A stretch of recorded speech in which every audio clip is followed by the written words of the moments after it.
Moisés, uma história controversa. Será realmente que o grande patriarca que supostamente fez milagres, abriu o mar, fez aquele monte de gafanhotos, aquelas pragas de transformar o mar em sangue, realmente existiu? Ultimamente eu fiz um vídeo que Moisés poderia ter usado drogas. Aí simplesmente eu deparo com uma matéria que fala assim: Moisés era hebreu, mas não escravo, segundo a Bíblia, porque foi encontrado em um cesto em um rio pela filha do faraó que o adotou. O egiptólogo Jim Hofmeyr, autor de Israel Antigo do Sinal Oxford University Press 2005, explica que essa prática era comum no Egito Antigo e que persiste, de certa forma, até os dias de hoje. Era uma forma antiga de colocar uma criança à mercê do destino determinado pelos deuses. Hoje colocamos bebês em cestos e os deixamos na porta de igreja, afirma Hofmeyr. A história da primeira infância de Moisés ainda compartilha muitas semelhanças com o antigo mito da Babilônia, de um rei chamado Sargon, que foi encontrado em um cesto boiando em um rio. Entre 600 a 300 a.C., escribas judeus em Jerusalém registraram as lendas e histórias antigas de seu povo, para que fossem passadas de geração em geração.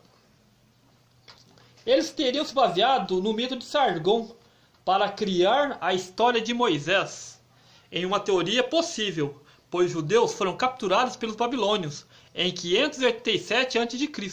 e mantidos em exílio por algum tempo.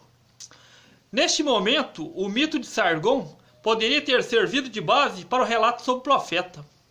Hofmeyr ainda explica que seria normal a adoção de Moisés, criança que não fazia parte da nobreza, passaram a poder integrar essas instituições, assim como os filhos de reis estrangeiros que eram levados para elas para aprender a ler e escrever. Teria sido simples para a filha do faraó, segundo o especialista, colocar um bebê encontrado por ela em uma dessas creches.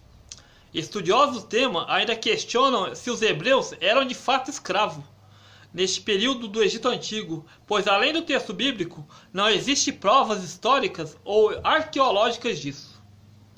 Havia semitas, alguns dos quais poderiam chamar a si mesmos de hebreus, que faziam parte de grupos de trabalho. Eles não eram propriedade de um indivíduo, eles viviam em vilarejos de trabalhadores, afirma Carol Myers, professor de estudos bíblicos da Universidade Duke, nos Estados Unidos. O rabino Burton L. Vysotsky, professor de seminário teológico judaico em Nova York, afirma que apesar da Bíblia determinar claramente que os hebreus eram escravos e foram libertados, há muita pouca evidência dessa escravidão, além desse texto.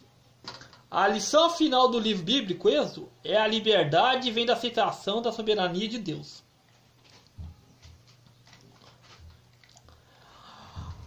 Os vários efeitos que falam das pragas do Egito poderiam muito bem ser um fato da história que aconteceu a grande fome,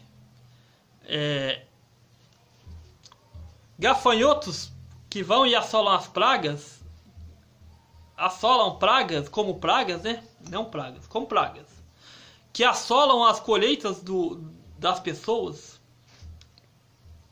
bactérias fazer água virar sangue, ou avermelhar as águas e deixar as pessoas sem água.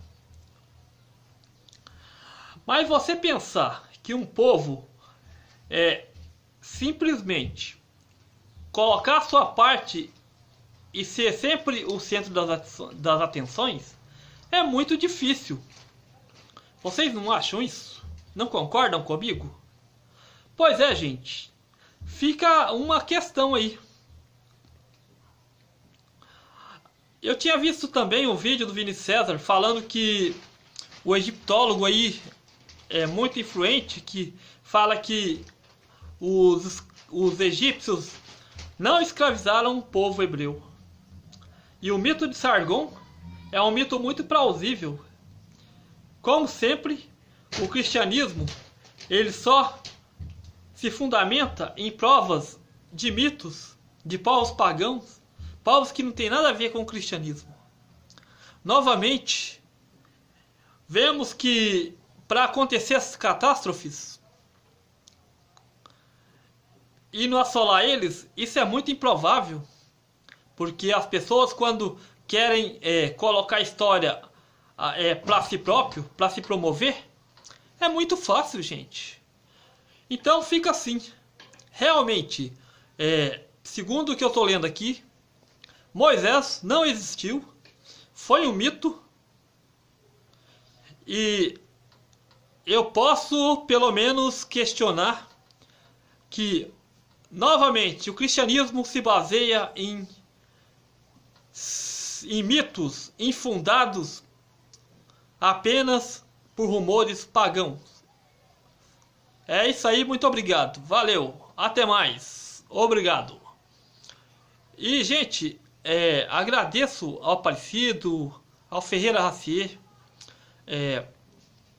ao canal da Razão, ao canal da Verdade, ao canal do Ateu,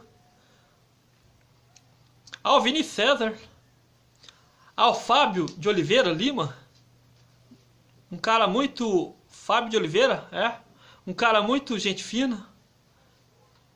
Agradeço a todos vocês por sempre estarem junto comigo, olhando as minhas postagens, dando aquela força. Agradeço ao Gilberto, a todos os demais do meu canal, aquele forte abraço, e que esse ano estejamos sempre bem amparados da ciência, estejamos sempre firmes na propagação de toda a verdade, de todo o conhecimento. Um forte abraço para vocês e valeu!